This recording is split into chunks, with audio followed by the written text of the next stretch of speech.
College is the first time that some people experience diversity. Their experiences prior to college have shaped their views of people who are different from them. One of the communities many people are prejudiced against when coming to college is the LGBT community. This could create a hostile and uncomfortable environment for LGBT students. A lot of what happens to college students happens outside of the classrooms. As an orientation assistant this summer, I remember having to dedicate all of debriefing after skits to a discussion about sexuality. The group I was working with was all young men, and all of them were convinced that having a gay roommate was the worst thing that could happen to them. One young man even said, I would have to sleep on my back every night if I had a gay roommate. Many of the others agreed. I went back and forth with them for over an hour about why they felt that way, and so on. In the end, I didn't feel as though I made much progress. One of the boys had a gay roommate for that night, and the roommate had confided in his orientation assistant that he was actually scared for his safety. Thankfully, nothing happened, but that young man's first impression of his college is that of a place where he felt unsafe and uncomfortable. As a resident assistant, I'm responsible for the welfare and the community within the hall. In my hall, I want the residents to feel safe and connected to the building. However, on my floor this semester, there have been at least 2 bias-related incidents dealing with heterosexist language. It's only 1 month into the semester, and many of the students come from different places. But this is college. Aren't colleges supposed to be open to everyone and encourage diversity and acceptance? At least that's what you're always told. In response to hearing the heterosexist language and dealing with the bias-related graffiti,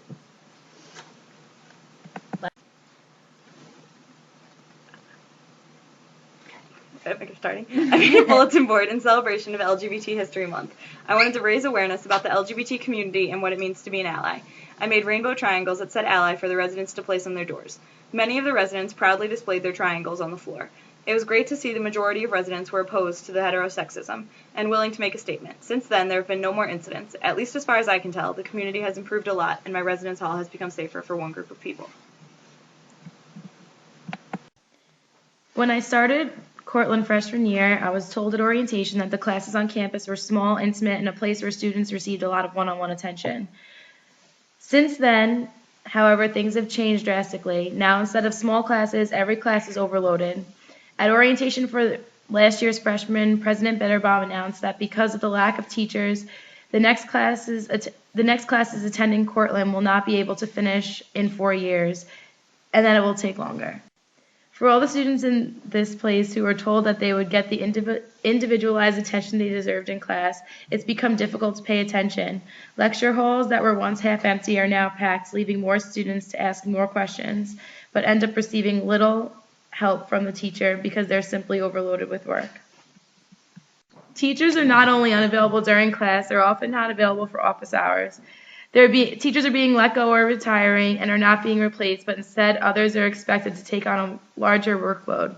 Throughout my 4 years, there were times I needed a little assistance in some of my more difficult classes. However, more often than not, I would find teachers not there during hours, teachers with only a few hours, and those who would always seem to be sick or out of town. I've struggled and worked hard throughout my 4 years, but have found that the recent budget cuts and faculty cuts have been detrimental. Going into my freshman year at the University of Arizona, I never thought I would be challenged with academics. I was in a theater class to fulfill my requirements with my cousin, and I honestly enjoyed the curriculum. One day I got to class and I was handed a note stating I was charged for plagiarism. I had to make an appointment with my teacher to follow the academic integrity procedure, which is here. I had to state my case while she wrote it down to use towards her final decision. 3 weeks later, I got an official letter stating I was charged for giving my cousin my paper, which is plagiarism, which she copied. I lost my scholarship. I got kicked out of the class, got an F on my transcript, and it was placed on my academic transcript for a full year. I appealed her decision, but I got denied and had to retake the class to replace my grade. Fortunately, I got an A to replace the F, and I was able to transfer to SUNY Cortland with academic integrity on my transcript. I look back and realize I was academically repressed. I am happy it occurred because it made me realize how political universities are, and I am happy to share my experience to prevent people from going through the same hardship I encountered. Since my freshman year here at SUNY Cortland, I have been paying for my education out of pocket. Since I was not fortunate enough to be born into a financially well-off family, I have had to work 2 jobs in order to pay my tuition. Although athletes are able to legally miss class when they have practices or games, for students like myself, I cannot miss class due to work or work-related conflicts. Why is it okay for athletes to miss class, but not okay for hardworking students with jobs to miss class? Students attend universities with the desire to grow as individuals, but universities have one goal, and the goal is to make money.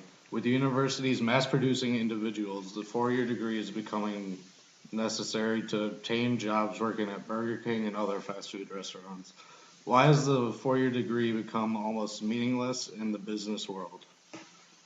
Deciding to which university to attend is the last choice you get to make once you arrive at college. You become a puppet to the university and begin to follow their outline and itinerary to graduation.